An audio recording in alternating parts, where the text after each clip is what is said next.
नमस्कार, स्वागत है आपका जनगणमन 24/7 पर जो कि मेरा यूट्यूब चैनल है। आप उसे लाइक करें, सब्सक्राइब करें और आपसे एक ही गुज़ारिश है कि इस चैनल के प्रोग्राम के जो लिंक्स हैं, अपने जानने वालों के बीच में इसको सर्कुलेट करें ताकि ज़्यादा से ज़्यादा लोग मेरा चैनल सब्सक्राइब करें, लोग देखें क्योंकि इसी से ज़िंदा रहेगी सच्ची, ईमानदार और निष्पक्ष पत्रकारिता। अब आइए चलते हैं आज एक स्टोरी जो कि एक बहुत बड़ी स्टोरी है अपने आप में और वो ये है कि किस तरीके से महाराष्ट्र सरकार और अदानी समूह के साथ मिलकर मुंबई की धारावी झुग्गी बस्ती के 50,000 से अधिक लोगों को पुनर्वास के नाम पर यानी कि रिहैबिलिटेट करने के नाम पर देवनार लैंडफिल में बसाने की योजना बना रही है और ये सरकार लोगों की जिंदगी के साथ खिलवाड़ कर रही है। अब ये पूरा मामला क्या है, इस खबर को मैं आपको दिखाती हूँ। ये देखिए, एक्सप्रेस की ये फ्रंट पेज की स्टोरी है। इसको अगर आप ध्यान से देखेंगे तो ये एक्सप्रेस इन्वेस्टिगेशन के नाम से ये पूरी स्टोरी है। इसका आप हेडलाइन देख सकते हैं। Adani Maharashtra road map for Dharavi, state clears move to shift over 50,000 people to west dump.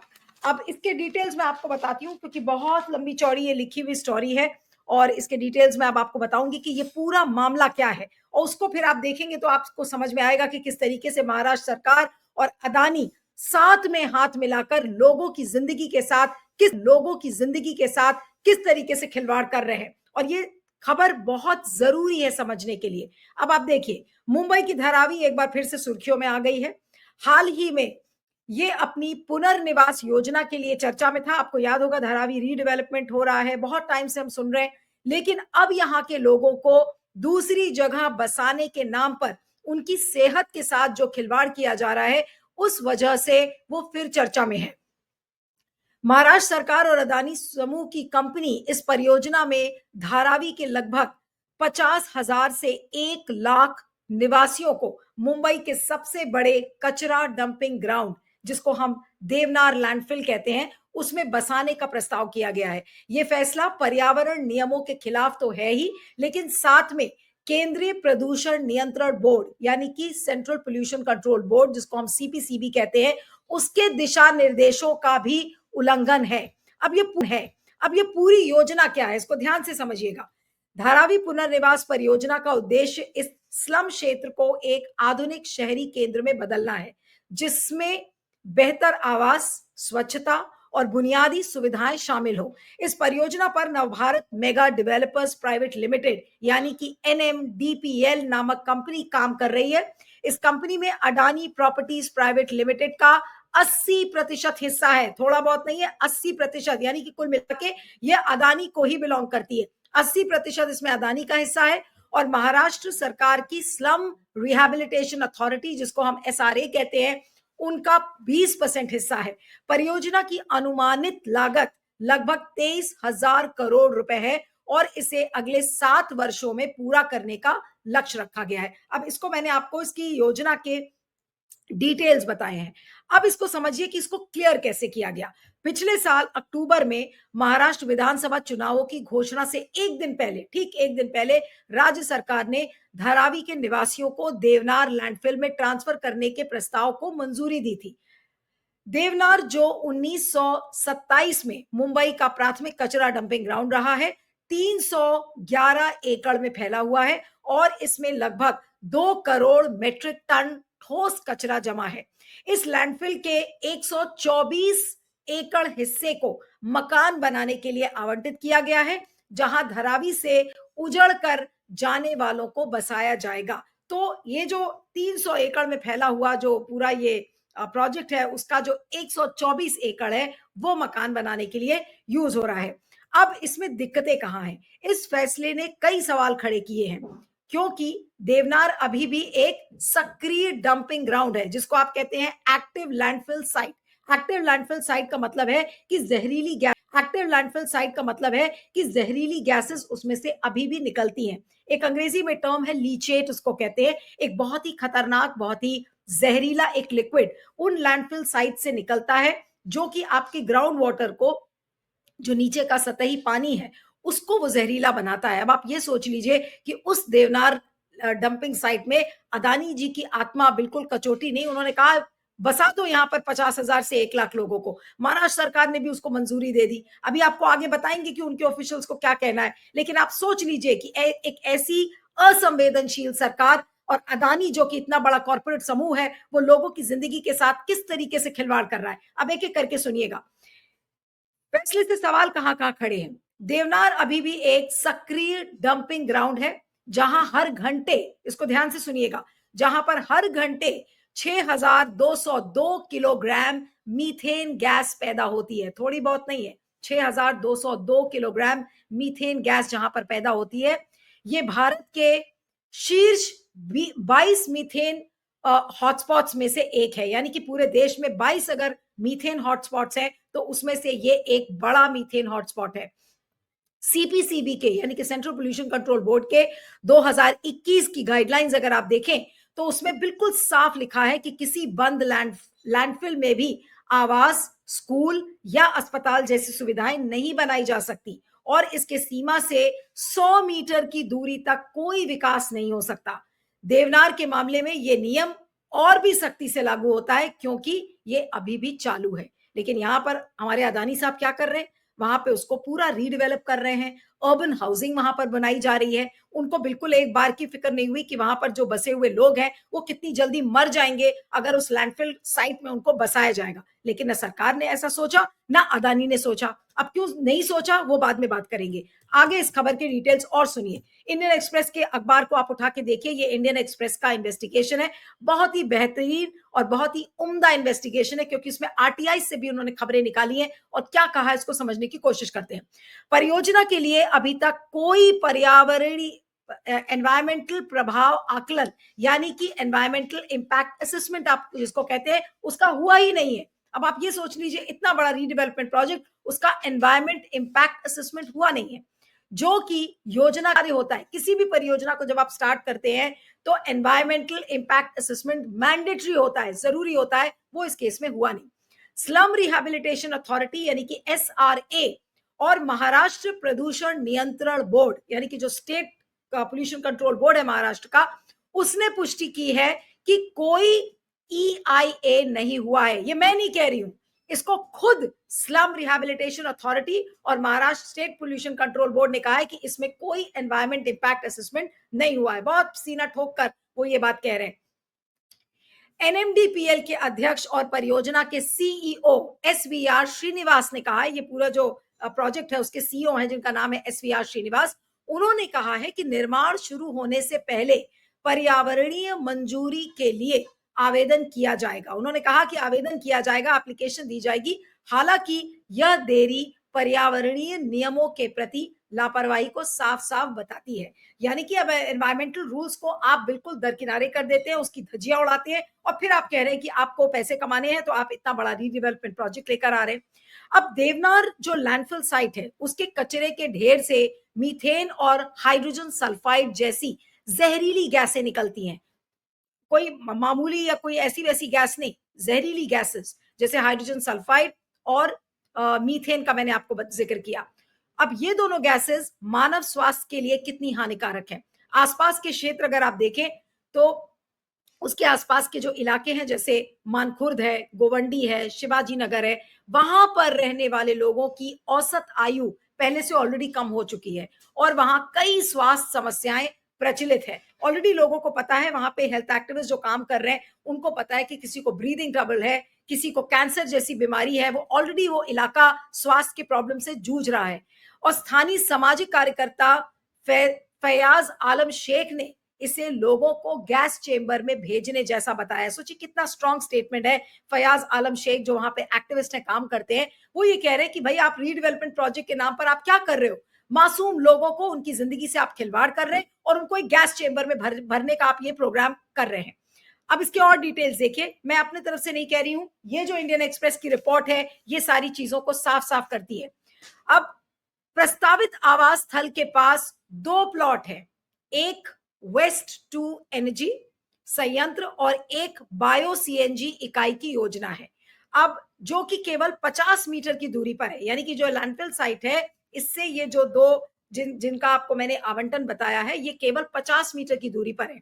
केंद्रीय आवास दिशा निर्देशों के अनुसार जो रेजिडेंशियल रूल्स हैं उनके मुताबिक ऐसे संयंत्रों को और आवासीय क्षेत्रों के बीच कम से कम 300 से 500 मीटर की दूरी होनी चाहिए, और यहां पर कितनी दूरी है? 50 मीटर की। ये स्थिति पर्यावरणीय और स्वास्थ्य जोखिमों को और बढ़ाती है। यानी कि अदानी ने और महाराष्ट्र की सरकार ने ये बिल्कुल नहीं सोचा और कहा कि नहीं, हम मंजूरी दे देंगे और आप स्वास्थ्य से खिलवाड़ भले हो या ना हो। और आपको क्या लग रहा है कि क्या फडणवीस की सरकार को ये पता नहीं होगा कि किस तरीके के हेल्थ रिस्क के साथ इस तरीके के प्रोजेक्ट को बनाया जा रहा है? लेकिन उन्होंने इसको नजरअंदाज किया। अब और सुनिए श्रीनिवास साहब ने क्या कहा है, वो जो सीईओ हैं। श्रीनिवास ने देवनार लैंडफिल को चुनने का कारण मुंबई में जमीन की कमी को बताया है। अब आप ये देख लीजिए कितनी बेशर्मी इन ब्यूरोक्रेट्स ने भी अपने सिर पर लाद ली है। इनको कोई महसूस नहीं है, कोई मलाल नहीं है, और वो क्या कह रहे हैं? अरे भाई, मुंबई में तो जमीन कम है, इस वजह से हमने यहाँ को क्लियरेंस दे दिया। अब ये बताइए, कोई और देश होता, चाहे वो अमेरिकन यूरोपियन यूनियन होता या अमेरिका होता, वहां पर क्या ऐसे प्रोजेक्ट्स को कभी भी कोई क्लियरेंस देगा? कभी नहीं देगा। लेकिन हमारे श्रीनिवास साहब देवनार लैंडफिल को चुनने का कारण कह रहे हैं कि मुंबई में जमीन की बहुत कमी है। उनके अनुसार, अब सुनते जाइए और श्रीनिवास साहब ने क्या कहा है। धारावी पुनर्निवास के लिए 200 से 300 एकड़ जमीन की आवश्यकता है और देवनार एकमात्र उपलब्ध विकल्प था। यानी कि और कोई उनके पास विकल्प नहीं था सिवाय इसके कि लोगों की को वहां पे मरने के लिए छोड़ दो। हालांकि एसआरए यानी कि स्लम रिहेबिलिटेशन अथॉरिटी के जो सीईओ हैं, उनका भी नाम सुन लीजिए, महेंद्र कल्याणकर। उन्होंने स्पष्ट किया कि जमीन का चयन एनएमडीपीएल द्वारा किया गया था और इसे बाद में आवास विभाग ने मंजूरी दी थी। ये जिम्मेदारी का एक दूसरे पर टालने का खेल लग रहा है। यानी कि उन्होंने कहा कि हम तो जिम्मेदारी लेंगे नहीं, मेरा इसमें कुछ लेना देना नहीं है, इसमें एसआरए का कोई लेना देना नहीं। उन्होंने पल्ला झाड़ लिया। अब धारावी के निवासियों को पात्र और अपात्र श्रेणियों में विभाजित किया गया है।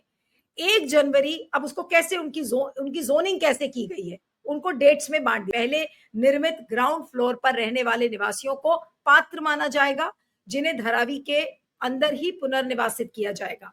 और जो अपात्र निवासी हैं, उनको देवनार, कुर्ला, वडाला और अन्य स्थानों पर बनाए जाने वाले किराए के आवासों में स्थानांतरित किया जाएगा।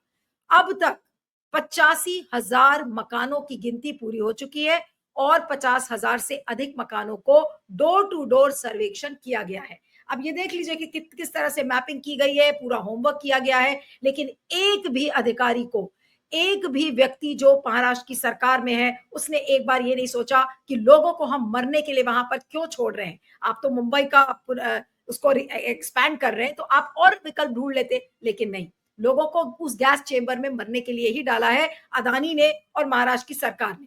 अब आप ये देख लीजिए कि किस तरीके के विवाद और आलोचनाएं, अब मैं इसको आपको अलग से बताऊंगी ताकि इसको आप आसानी से समझ सके।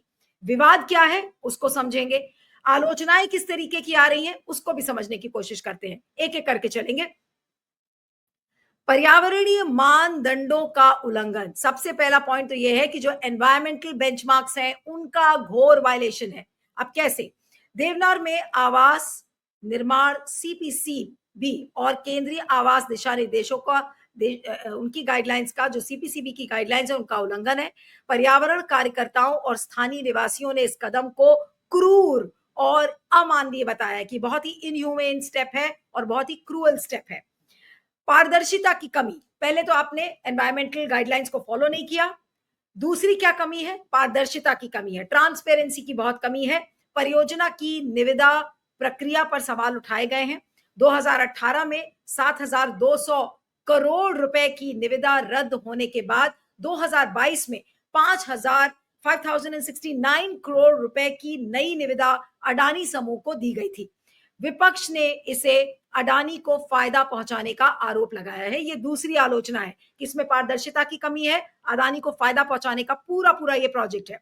तीसरा, स्वास्थ्य किस तरीके से जोखिम उठाया जा रहा है। अब देवनार में कचरे के कारण होने वाली स्वास्थ्य समस्याएं पहले से ही एक बड़ा मुद्दा है।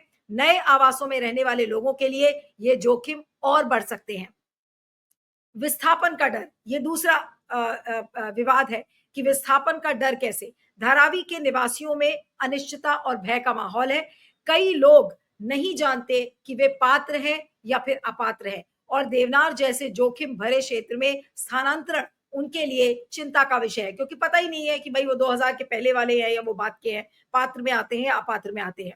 लैंडफिल की सफाई एक और चुनौती है। ये एक दूसरा पॉइंट जो बहुत ज्यादा डिस्कस हो रहा है कि देवनार में 80 लाख मेट्रिक टन कचरे को साफ करने में कम से कम 6 से 7 साल और 1000 करोड़ रुपए से अधिक की लागत आएगी। विशेषज्ञों का कहना है कि कचरे को पूरी तरह हटाने और जमीन को रहने योग्य बनाने में 2 दशक लग जाएंगे। तो आप ये सोच लीजिए कि इस लैंडफिल की सफाई कब तक होगी, इस दौरान कितने लोगों की जान जाएगी। आपने कभी सोचा? 50,000 से 1 लाख लोगों को वहां बसाने का काम तो पूरी तरीके से अदानी साहब ने कर दिया, लेकिन एक बार भी ये नहीं सोचा कि अगर इसमें 2 दशक लग जाएंगे इसको सफाई करने में, तो उस 2 दशक में बूढ़े, बच्चे, निर्बल, स्त्री, पुरुष, कितने लोगों की जान जाएगी, ये अदानी साहब ने नहीं सोचा।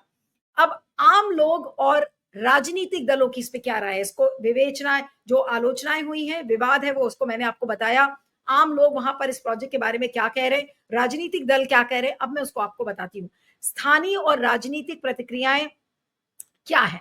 धारावी बचाओ आंदोलन के संस्थापक राजू कोरडे, उन्होंने इस कदम का विरोध किया है। राजू कोरडे बहुत समय से इसको लेकर विरोध कर रहे हैं। उनका कहना है कि धारावी का पुनर्निवास इन सीटू होना चाहिए, इन सीटू डेवलपमेंट होना चाहिए, ना कि निवासियों को देवनार जैसे खतरनाक क्षेत्र में भेजना चाहिए। इन सीटू मतलब जहां आप रह रहे हैं वहीं पर आप करें, ना कि उनको रिहेबिलिटेट करके दूसरी जगह भेज दे, और वो भी ऐसी देवनार लैंडफिल साइट में भेजने को। तो राजू कोरडे इसको लेकर काफी विरोध प्रदर्शन कर रहे हैं। विपक्ष ने क्या कहा है? महाराष्ट्र विकास आघाड़ी ने इस परियोजना को मोदानी उद्यम करार दिया है और अदानी समूह को अनुचित लाभ देने का आरोप लगाया गया है। शिवसेना यूबीटी के नेता उद्धव ठाकरे ने वादा किया है कि यदि उनकी पार्टी सत्ता में आई तो इस निविदा को रद्द कर दिया जाएगा। यानी कि वो तो चुनाव के समय से ही वो कह रहे थे कि इस धारावी को हम निरस्त कर देंगे, इस प्रोजेक्ट को। अब जो एनवायरमेंटलिस्ट हैं उन्होंने क्या कहा है, जैसे ऋषि अग्रवाल जैसे लोग हैं, देश के जाने माने एनवायरमेंटलिस्ट हैं, ऋषि अग्रवाल जैसे लोग, उन्होंने सुझाव दिया है कि देवनार को कचरा प्रबंधन के लिए उपयोग करना चाहिए, न कि आवास निर्माण के लिए। अब एनवायरमेंटलिस्ट अगर इसको कह रहे हैं, राजनीतिक दल कह रहे हैं, आम लोग कह रहे हैं, तो महाराष्ट्र सरकार ने अपने कान में तेल क्यों डाल लिया? अदानी के आंख में पट्टी बन गई है, उनके कान में तेल चला गया है, उनको कोई चीज सुनाई नहीं पड़ रही है। उनको क्या ये दिख नहीं रहा है कि आप कैसे जहरीले गैस चेंबर में अपने लोगों को आप भेज रहे हैं? तो यही बात ऋषि अग्रवाल ने कही है कि ये जो प्रोजेक्ट है ये केवल कचरा प्रबंधन यानी कि डंप मैनेजमेंट के काम आना चाहिए, ना कि वहां पर आप लोगों को बसाने का वहां पर काम करें। अब आप और देखिए, धारावी पुनर्निवास परियोजना क्या है। अब अंत में इसको समझ लेते हैं कि ये एक बहुत ही महत्वाकांक्षी कदम था। पता नहीं कितने सपने सजोए होंगे अदानी ने इस प्रोजेक्ट को बनाने के लिए। लाखों लोगों के जीवन को बेहतर बना सकता था, लेकिन क्या कर रहा है? लोगों के स्वास्थ्य के खिलवाड़ कर रहा है, एनवायरमेंट की धज्जियां अदानी साहब उड़ा रहे हैं, और हमारे मोदी जी चुपचाप बैठकर ये पूरा खेल तमाशा देखते हैं। ना मोदी जी का जो एनवायरमेंट मंत्रालय है वो इस पर कुछ कहता है। क्यों? क्योंकि अब इस पे मैं ना कुछ ना ही बोलूं तो ज्यादा बेहतर है, लेकिन अब ये पूरी स्टोरी आपके सामने है कि क्या इसमें एक्चुअली हो रहा है। देवनार लैंडफिल में स्थानांतरण का फैसला गंभीर पर्यावरण और स्वास्थ्य जोखिम को बढ़ा दे रहा है। ये परियोजना तभी सफल हो सकती है जब इसे पारदर्शी, पर्यावरण के अनुकूल और सामुदायिक हितों को ध्यान में रखकर लागू किया जाएगा। और इन सारी हितों को दरकिनारे कर दिया महाराष्ट्र की सरकार ने और गौतम अदानी ने।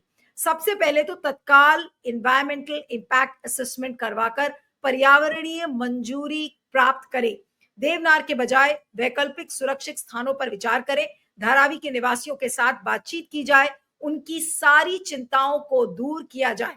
कचरा प्रबंधन और लैंडफिल की सफाई के लिए दीर्घकालिक योजना बनाने की जरूरत है और उसके बारे में सारे तथ्य बताए जाएं। तो ये लास्ट में मैंने आपको उसका सॉल्यूशन बताया कि क्या करना चाहिए। और ये जो खबर आप देख रहे हैं इतनी बड़ी बड़ी, ये जो मैंने आपको दिखाई है, तो ये जो सॉल्यूशंस मैंने आपको एंड में दिए हैं, ये सॉल्यूशंस सारे एनवायरमेंटलिस्ट, राजनीतिक दल, जितने स्पेशलिस्ट जो रीडेवलपमेंट का काम करते हैं, उन्होंने दिया था। लेकिन अदानी और हमारी महाराष्ट्र की सरकार ने इन सारी चीजों को दरकिनारे कर दिया और 50,000 से 1 लाख लोगों को मरने के लिए उस देवनार लैंडफिल साइट में उन्होंने जगह दे दी है। अब सवाल ये उठता है कि ऑलरेडी वहां पर कितनी स्वास्थ्य की प्रॉब्लम्स चल रही थी, अब आप लोगों को मरने के लिए छोड़ देंगे। तो ये जो इंडियन एक्सप्रेस का इन्वेस्टिगेशन है, ये बहुत ही एक डिटेल्ड और उम्दा इन्वेस्टिगेशन उन्होंने किया है। देख लीजिए, इसकी हेडलाइन है Adani Maharashtra road map for Dharavi, state clears move to shift over 50,000 people to west dump. इन्होंने कुछ ग्राफिक्स के जरिए उन्होंने एक्सप्लेन किया है कि 296 जो एकड़ है, उसको मैं आपको दिखाऊंगी, आपको दूसरे विंडो में दिखेगा। 296 एकड़ है, वो कहां कहां कैसे कैसे स्प्रेड आउट है। और पूरा ये जो धारावी रीडेवलपमेंट प्रोजेक्ट है, इसमें आपने क्या किया, पुनर्निवास के नाम पर लोगों को मरने के लिए छोड़ दिया है। इस वीडियो पर आपके फीडबैक का मुझे इंतजार रहेगा। जरूर इसको देखिएगा और ज्यादा से ज्यादा लोगों को इसको फैलाइएगा भी। Thank you so much for joining.